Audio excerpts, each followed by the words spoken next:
This is a replay of Let's Talk Nigeria on Sparkling 92.3 FM Calabar, making Nigeria better, one conversation at a time. We talk everything.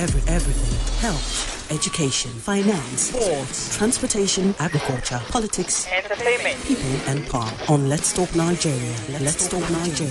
Every day of the week from 9 a.m. to 10 a.m. Only on Sparkling 92.3 FM Calabar. Your radio, your charm.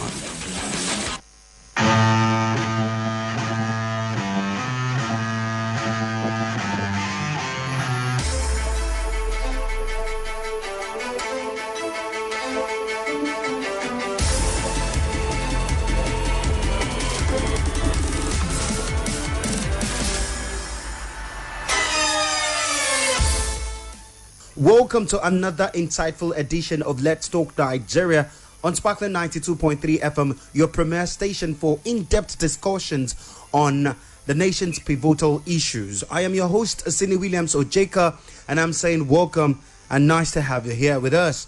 Today we shine our light on the sector that powers our daily lives, the electricity industry. It has been over a decade since Nigeria embarked on the ambitious journey of privatizing its power sector, aiming to enhance efficiency, attract private investment, and provide reliable electricity to millions of Nigerians. Yet, the question remains, have these objectives been met? Recently, at the African Energy Summit in Dar es Salaam, our Finance Minister Wale Edun proclaimed Nigeria's electricity market open for investment, signaling a renewed push towards revitalizing this critical sector. But with reports highlighting persistent underfunding, mounting debts, and operational challenges, we must ask ourselves, what's holding us back in the electricity industry? And more importantly, what steps are necessary to illuminate the path forward? And today joining us is Mr. Kenneth Asim-Ita.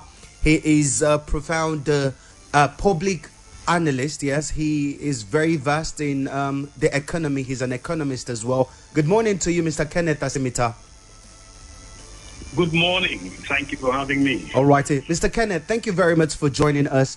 Let us now look at the electricity industry. Before now, it was privatized and private entities came into the business of powering Nigeria.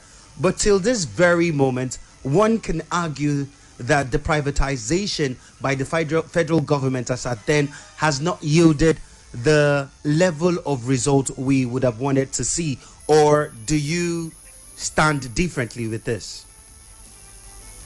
I think to a large extent, that statement is correct.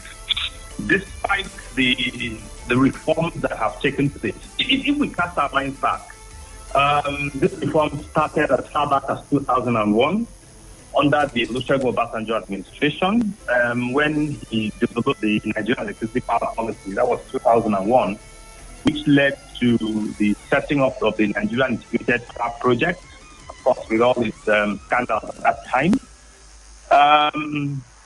This also culminated in the first Electricity Act that Nigeria ever had. That's the Electricity Power Sector Reform Act of 2005.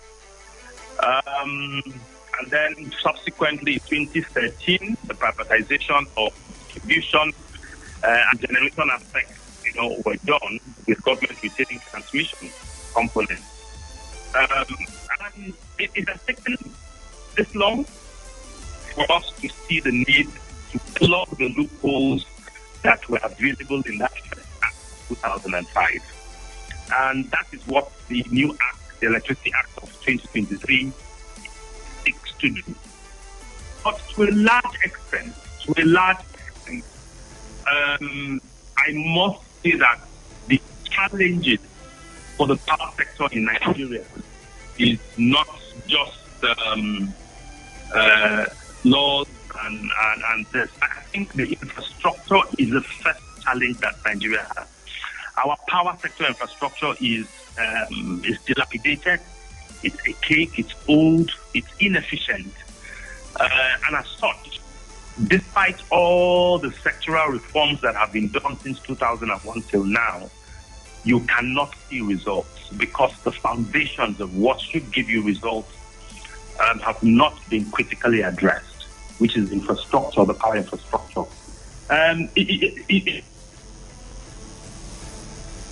Hello?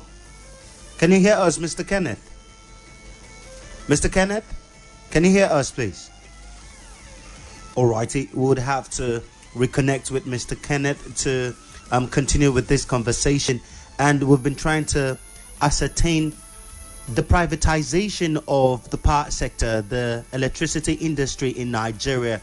Can we say it has yielded the level of improvement that we would have wanted to see? Yes, there's been incessant power supply, and apart from that, grids have been collapsing for years now. I think in 2024, if I'm right, in 2024 the grid collapsed for about 12 times, and we're in 2025 where the complaints are still persisting.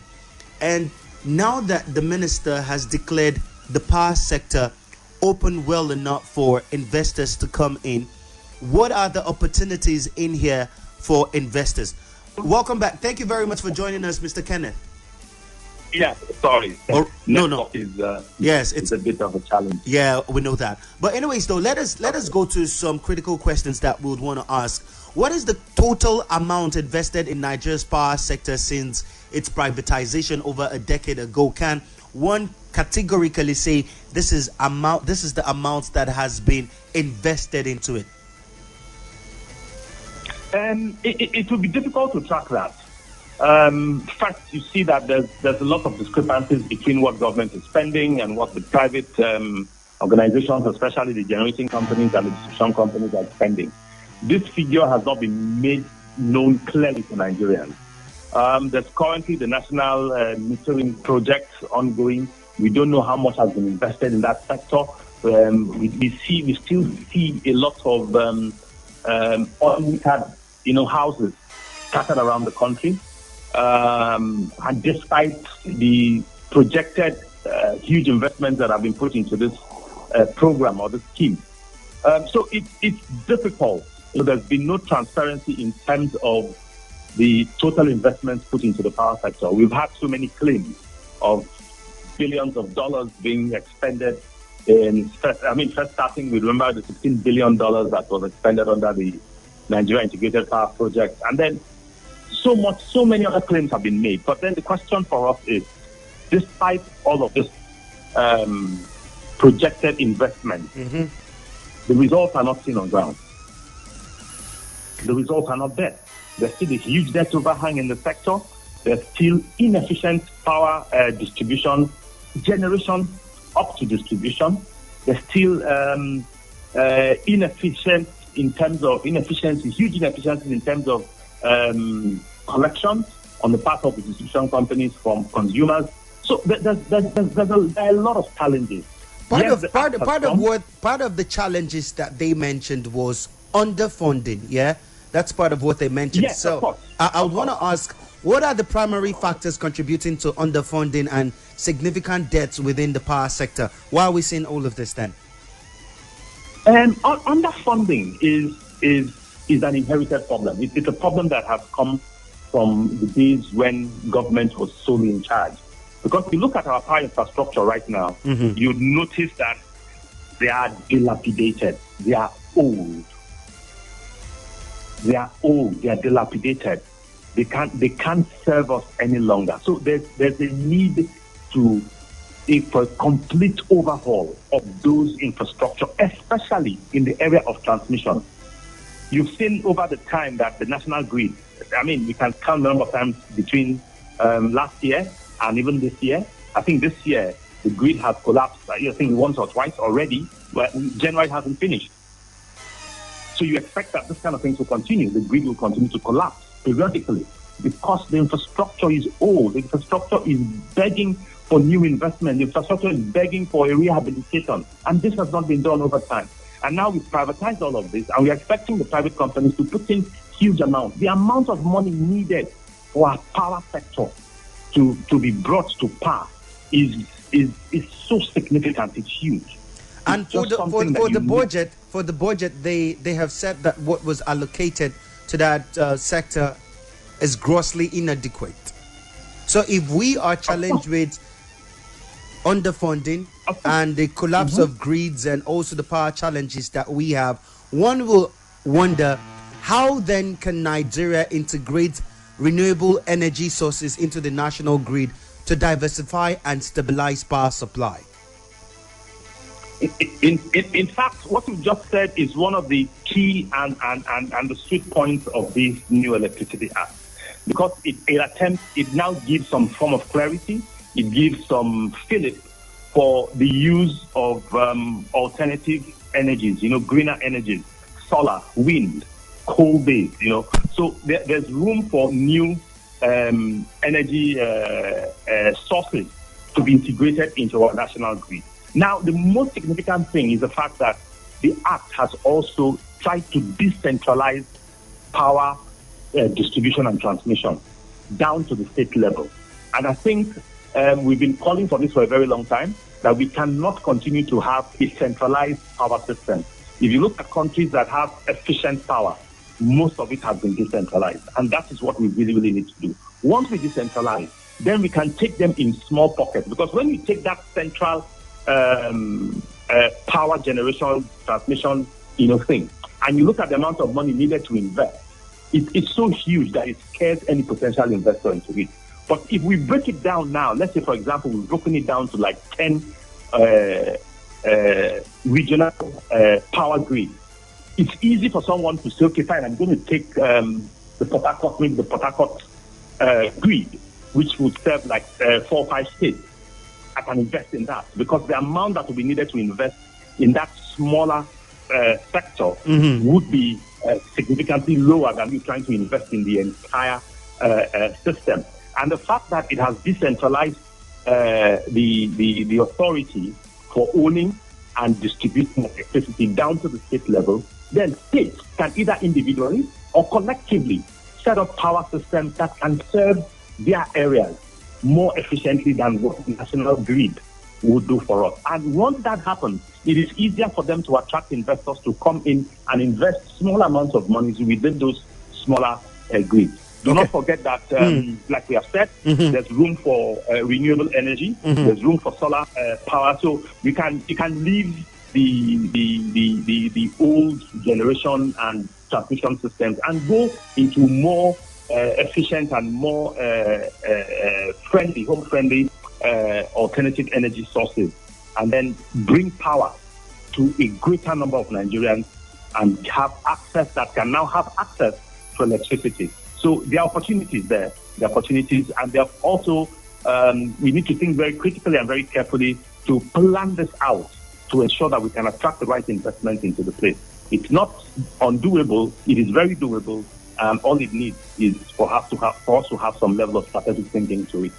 Mr. Kenneth, you are an economist, and I would want to ask you here directly, looking at the electricity industry or the power sector, what should be the government's short-term and long-term strategies to overcome current challenges in the power sector?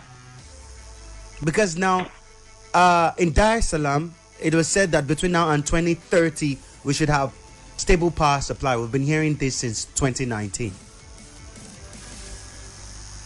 Okay. The easiest way for government, especially now that power has been decentralized, so I'm going to take it at subnational level.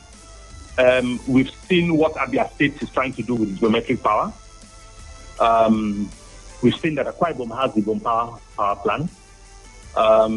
There's a Dukwane power plant here, even though it's owned by the federal government, but it's easy for the state government to enter into an arrangement and take over that power plant from the federal government, run it, distribute it, transmit electricity, because we can't have an almost 500 megawatt power plant, and yet we are having unstable power in Cross River State.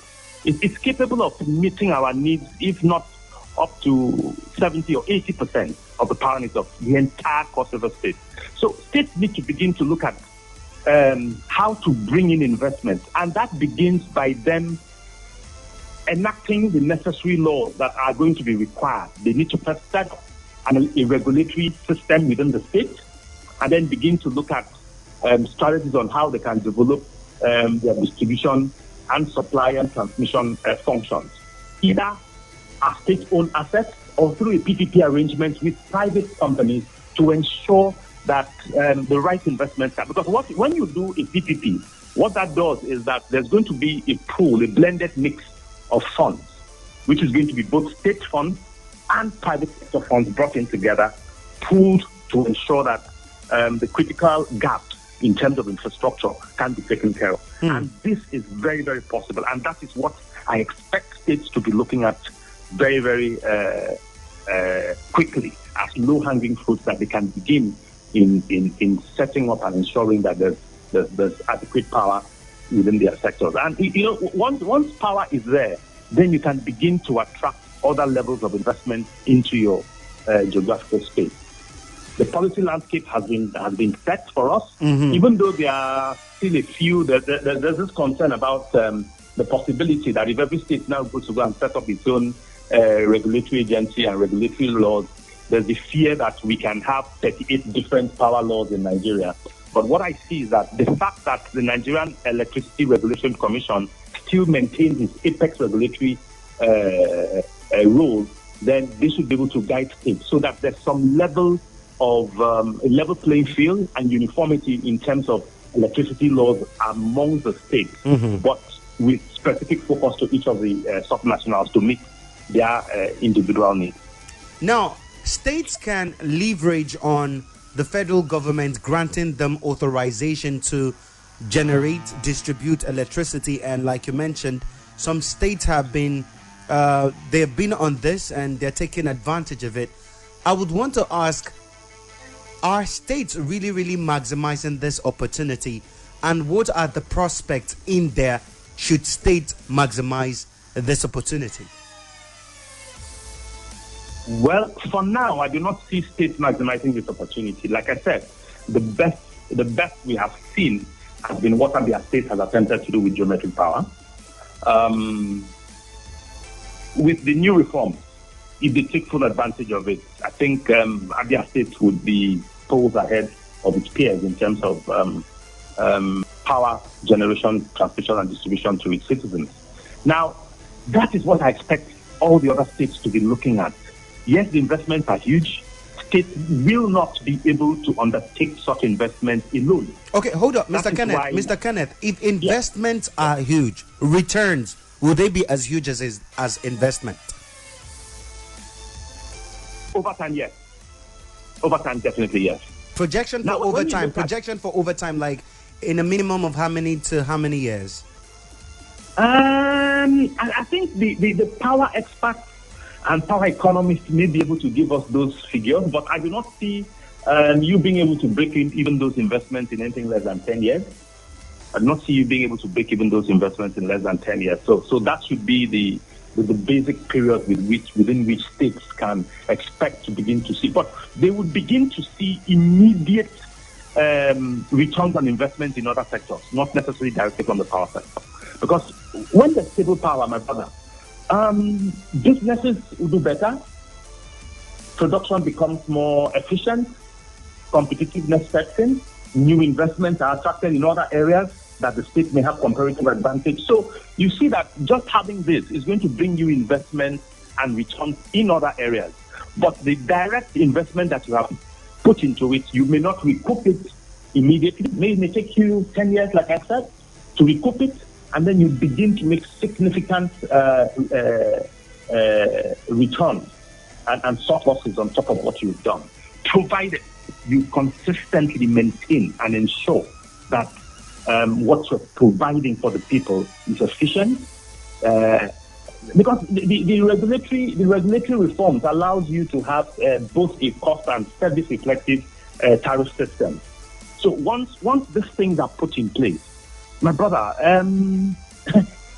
the benefits would come flying at you, not just from the power sector, but from every other sector that is going to leverage on that single efficiency that you put in place. Mr. President just returned from Tanzania, and part of the discussion that they had there was for the need of a stable power supply in Africa. Matter of fact, the mission there is to grant electricity access to over 300 million Africans. And Mr. President was there in Dar es Salaam, Tanzania, to speak about this. It was a 2-day summit hosted by the government of Tanzania in collaboration with the African Union and the African Development Bank. And part of what Mr. President said, or he called on leaders to prioritize energy access, emphasizing on the need for collective action. Now, from the part of Mr. President and coming back home, do you see Mr. President's statements matching his actions? To some extent. To some extent, in the sense that he has revised the electricity sector reform bill and enacted the Electricity Act 2023, which has opened up the sector for new investments. It has opened up the sector for new opportunities, for new potentials. It has also opened the sector for alternative sources of power generation and distribution. So I see that his first step has shown that. Now, what we need to see now is deliberate and specific actions being taken to encourage the subnationals to take on these reforms. We need to see swiftness in terms of next response to requests by states to set up their own regulatory agencies, to set up their own state-owned power, state-level power utilities. We need to see a quickness and an immediate response to requests for some of these things to be done. Now, he has taken the first step. He has thrown the ball back into the courts of the states. So we expect to see states, taking up this challenge and playing the ball back into Mr. President's court for us to see how serious he is in terms of allowing states to participate and take ownership of the distribution. But what is very critical is the fact that the moment we decentralize power generation, distribution, and transmission, then we can increase and improve access to more people, to rural areas. Do not forget that there's also room under the Electricity Act for collaborations between local governments and the rural electrification agencies to ensure that what we call captive power operations can be done within specific areas. Let's not forget also that this act also empowers this captive power generation and distribution, which means maybe, for example, like the Yadi Industrial Park, if they have a way of generating energy around there, then within a 5-kilometer radius, they can distribute and transmit such power within those areas. It's called a captive power. It's within a very specific area. So these are the reforms. These are the areas that are available under the Electricity Act that allows for improved access, that allows for efficiency in terms of energy access and provision for us as a people. What we need to see is transparency and sincerity on their part to implement the laws that have been put in place. Like I've always said, Nigeria is never lacking in terms of policies and laws. The problem has always been in the implementation. All righty. Mr. Kenneth, an economist, financial commentator, and also a government analyst, would want to go on a very short commercial break. When we return, would want to ask this question that involves the citizens as a people. I would want to ask, how can citizens and civil society organizations contribute to the influence and also the stabilization of electricity in Nigeria, or don't they have a say at all? When we return, we'll get to talk more. People, just stay on the dial. We'll be BACK.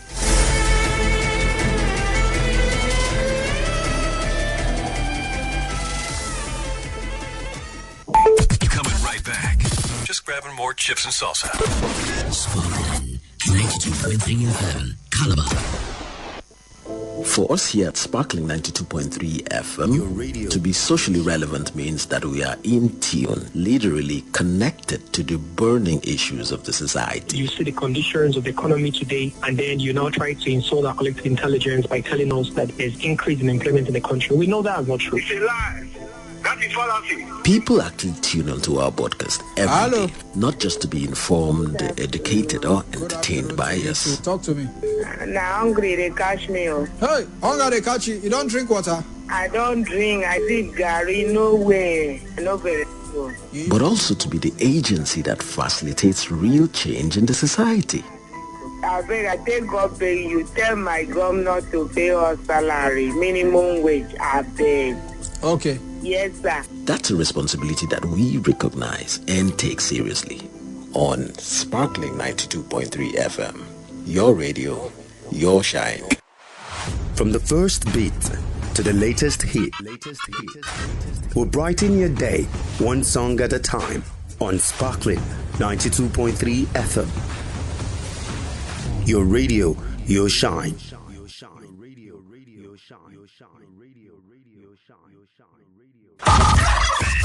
Just relax. Hey, what's up, hello? Radio sounds better. Radio sounds better. I love it. You guys are so great. With Sparkling FM 92.3. This is a replay of Let's Talk Nigeria on Sparkling 92.3 FM Calabar. Making Nigeria better, one conversation at a time. We talk everything. Health, education, finance, sports, transportation, agriculture, politics, entertainment, people and power. On Let's Talk Nigeria. Let's Talk Nigeria. Every day of the week from 9 a.m. to 10 a.m. Only on Sparkling 92.3 FM Calabar. Your radio, your shine. We are ready to take your calls. Turn down the volume on all radio sets in and around you to avoid a holdback.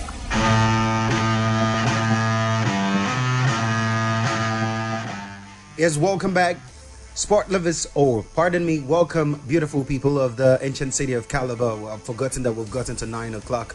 And this is Let's Talk Nigeria. Chop off the sport lovers away and welcome back to Let's Talk Nigeria. I'm just still a little bit excited about the whole show. But anyways, though, before we went on that break, we were speaking with Mr. Kenneth Asim-Ita. He's an economist, he's a financial commentator and also a governance commentator. And we've been talking about the electricity industry, or should we call it the power sector, and we've been looking at the opportunities therein, and apart from that we've been looking at what the minister has said about the electricity industry or the power sector open to private investors. But now we'd want to hear from you. Our lines are open for you to contribute. 080-923 00022 or 0812-723-7060. We have a first caller here, UB. Hello, good morning, UB. Good morning, Senewela. Good morning. Talking about power sector in Nigeria, I don't know when we'll stop doing the same thing and expecting different results in Nigeria. During the past government of Cross-River State, when we were shouting of dustbin everywhere, the government now told us that they are going to France. All the governor, they traveled to France the other time. They tell us that they are going to bring investors to go and turn our dustbin to electricity. Until today, till the government finished their administration, there's nothing like that in Cross River State.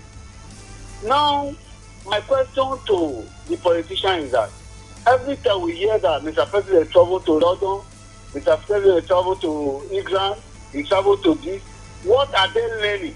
Because when you travel to learn one or two things that you are passing through in your country, to ask them, how do people do concerning electricity in your country? Why do people have steady electricity? Since I was in Europe, when I was brought back to Nigeria, I never seen electricity off one day. They will not ask questions, how did those people do it? Why they have electricity, steady electricity in their country? Okay. But our own is for them to travel and enjoy themselves, carry their boat, then come back. It's not fair, my brother. Thank you very much, Yubi. Mr. Ken. Yes. All righty. Now, let us go back to it. And before we went on the break, right, the major question I asked, and UB Furniture just helped buttress it just a little bit. I will want to ask, how can citizens and civil societies contribute and influence the ongoing reforms in the power sector? It is necessary, but do they have any role at all to play? We're talking citizens now and civil society. Yes, of course. Yes, of course. Citizens have a huge role to play in this. Civil society also has a huge role to play. And it is a very simple concept of what we call social accountability.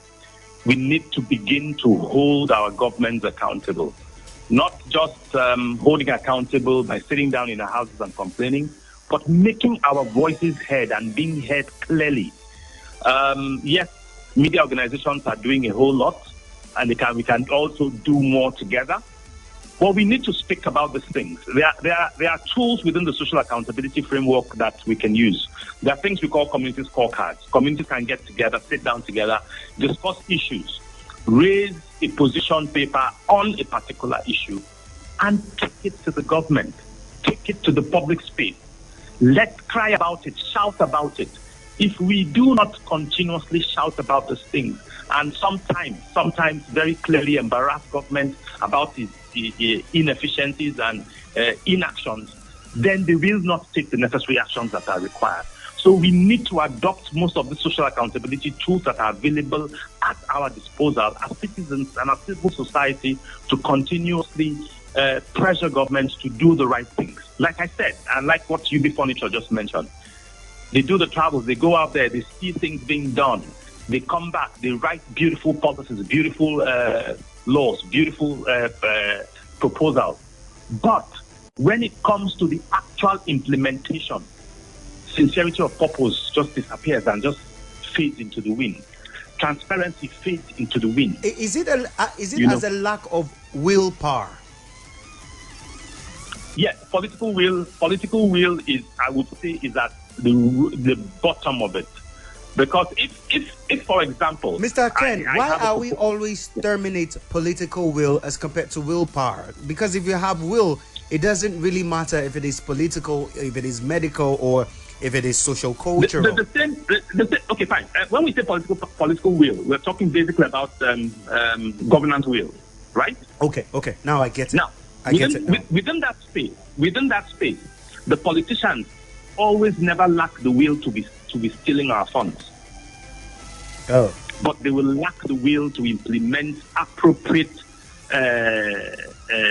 measures and projects that will affect the life of the ordinary citizenry.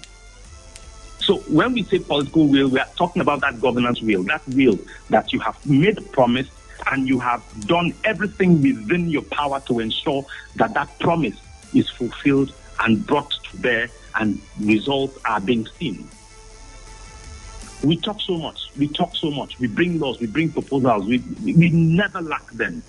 The onus is always in the area of implementation. How sincere are we in implementing that? Now you see that when it begins to come into implementation, you begin to see political interest coming in, and then you begin to see assignments being given to people who do not fit the bill. You keep seeing round pegs trying to be forced down triangular holes.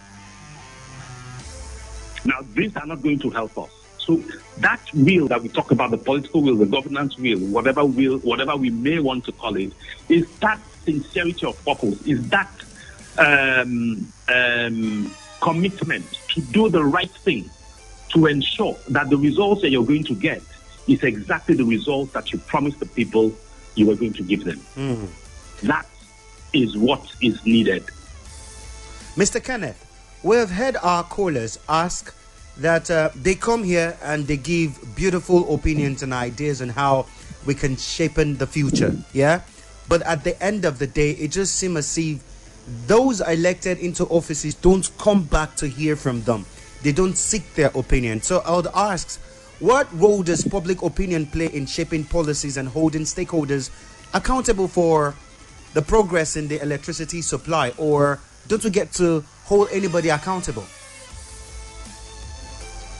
Well, it plays what I would call a significant role. It will play a significant role because when public opinion is is very clear and very purposeful in what it's agitating for, in what it's advocating for, in what it's recommending. It will only take a crazy or a madman to go and do something contrary to what everyone has identified as being the best way forward. Now, at best, what we have seen in the past, we make noise, we agitate over a particular thing, and they will come and do a little slap on the wrist in furtherance of that, and then abandon the bottom line.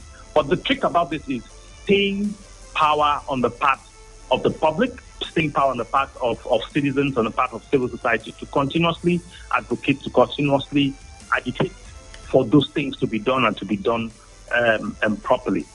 If we stop agitating, we give them room to slacken. But if we do not stop agitating, then we continuously pressure and put them on their toes to continuously do the right thing. Okay. Well, our lines are still open. Nigerians, cross-variants for you to call 080-923-00022 or 0812-723-7060. We're talking about the electricity industry and also the power sector. We're looking at, with the privatization that is aimed for this sector, how can it position Nigeria and the stable power supply that we've always been clamoring for. It is 2025 just already. When will we see about 18 to 24 hours stable power supply?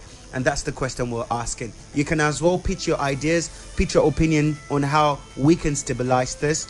And like we've been asking, I hope those in the helms of our affairs are really listening to us and our opinions are duly noted, and then they can use it as a working model that will help them reposition this industry. Like we said, our lines are open, 080-923-00022 or 0812-723-7060. Going back to Mr. Kenneth Asim-Ita, who is he's an economist and also a financial commentator. At a recent African Energy Summit, Mr. Ken, in Dar es Salaam, several African countries, including Nigeria, pledged to reform their electricity sector to connect about 300 million people to power by 2030. We would want to ask, what are the lessons that Nigeria, just like UB Furniture has said, what are the lessons Nigeria can learn from some African countries that have had stable power supply in a couple of years? Yes, we can make mention of Ghana, although we would say they're not as populated or big as we are. But what is it that Nigeria can learn from these African countries and some of the other developed countries in repositioning the power sector? Well, you've mentioned Ghana. Ghana is a good example. But I would rather think that if we want to look at the best reforms and the best ways we can achieve that, to Egypt. Egypt, what have they done? What have they done that we can leverage on, that we can copy, that we can piggyback on to make this journey for us shorter, faster, and also as efficient?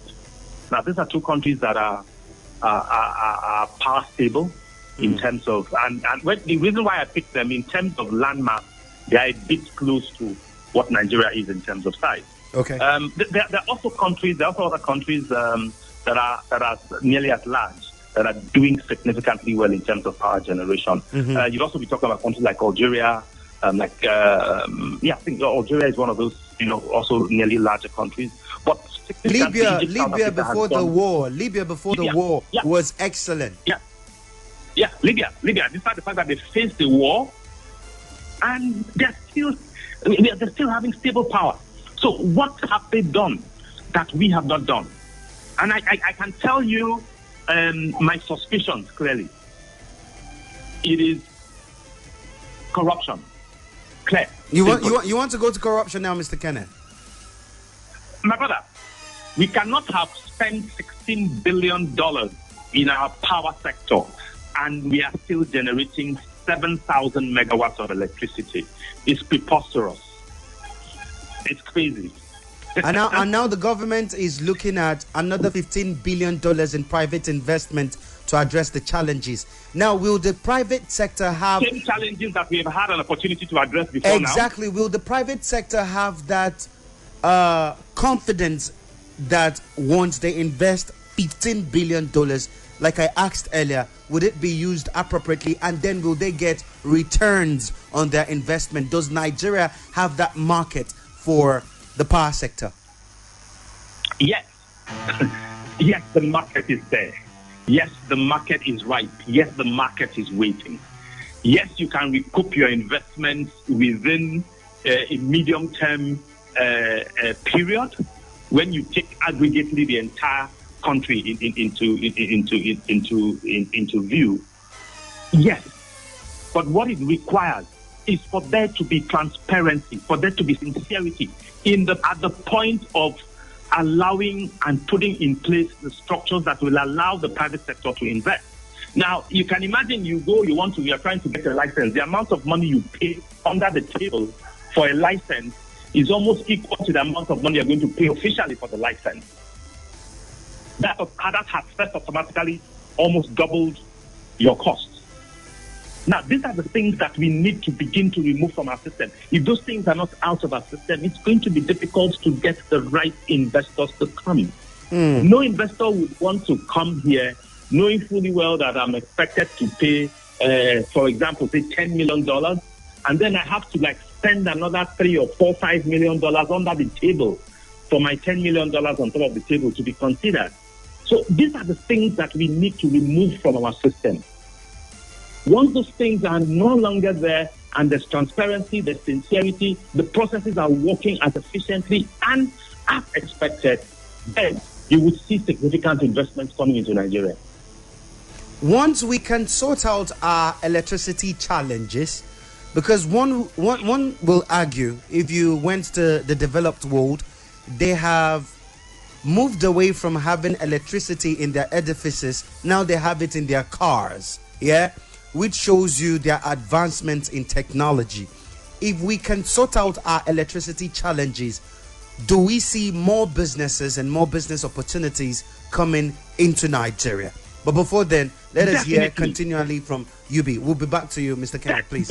We'll be back to you, Mr. Kenneth. Just hold on, Mr. Kenneth. Hello, good morning, UB. Okay. Yes.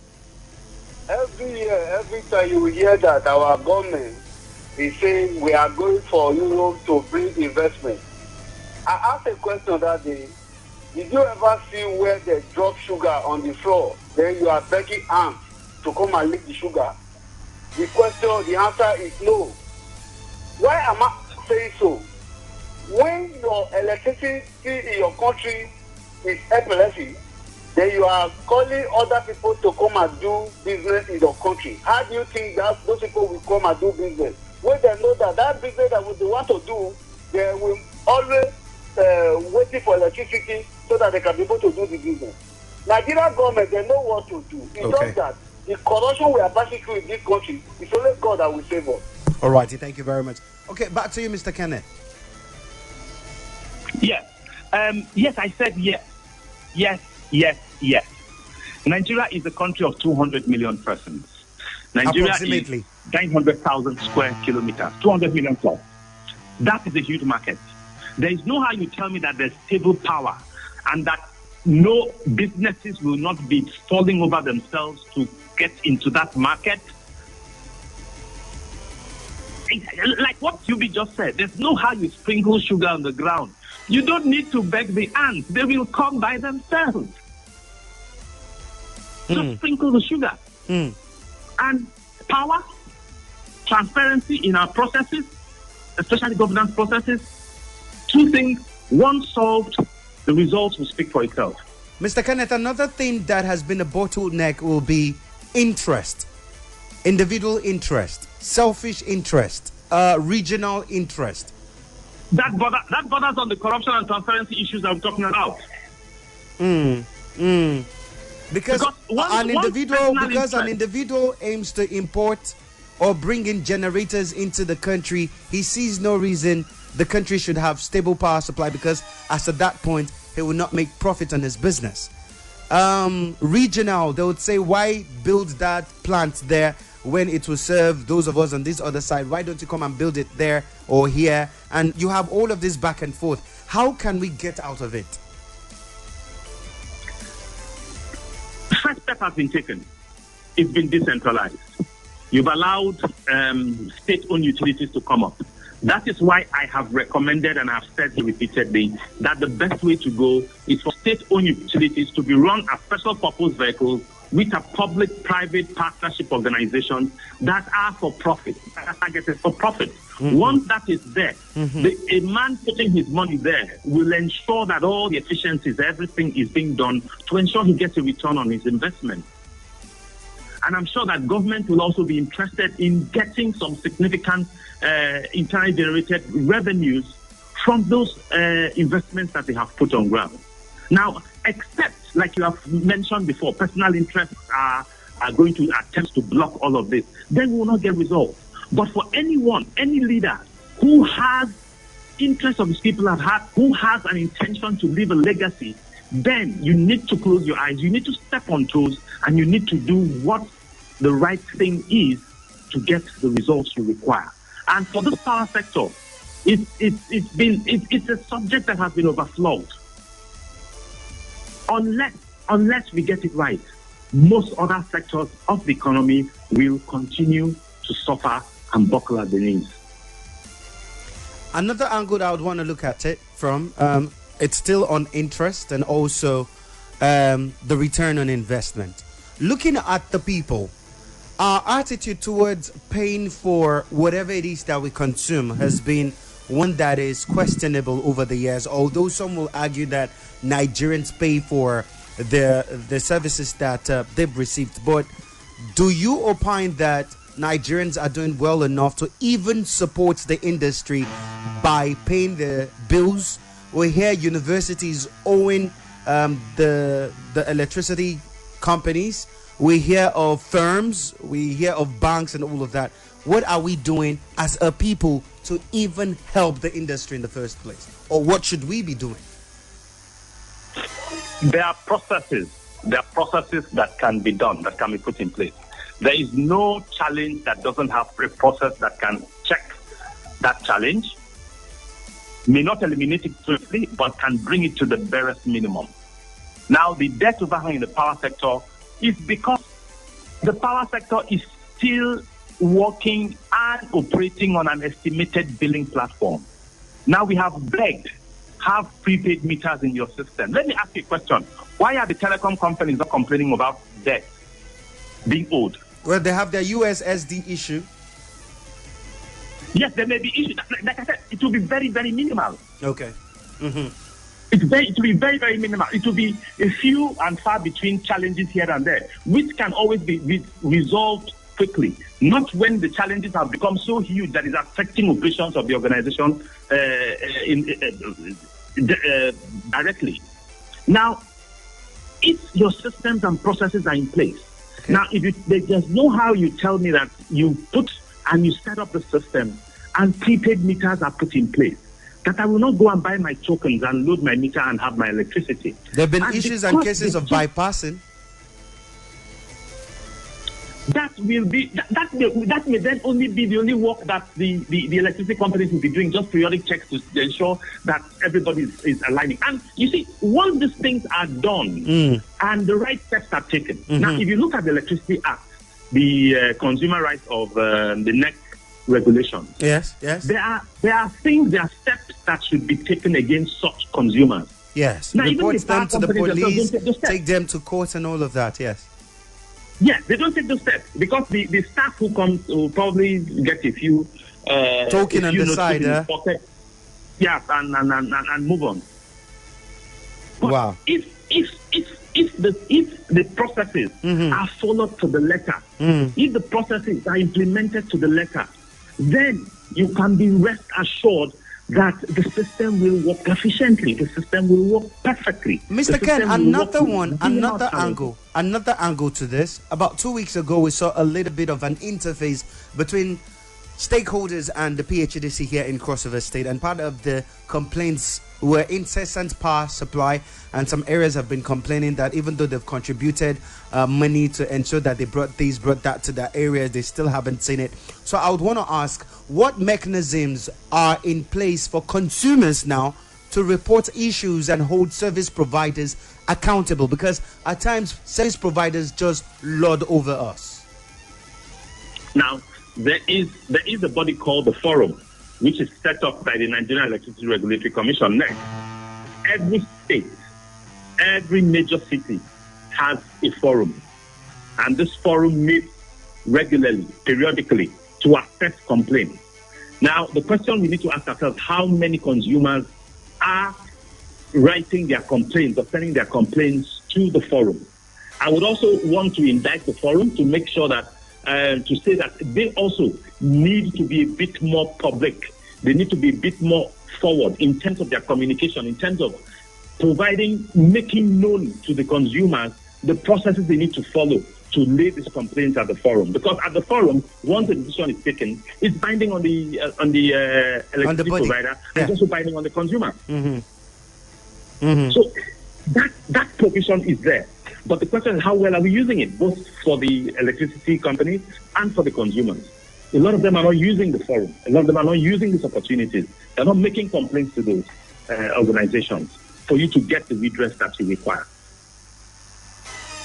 Well, so what that means is they need to start lodging their complaints there, yeah? Yes.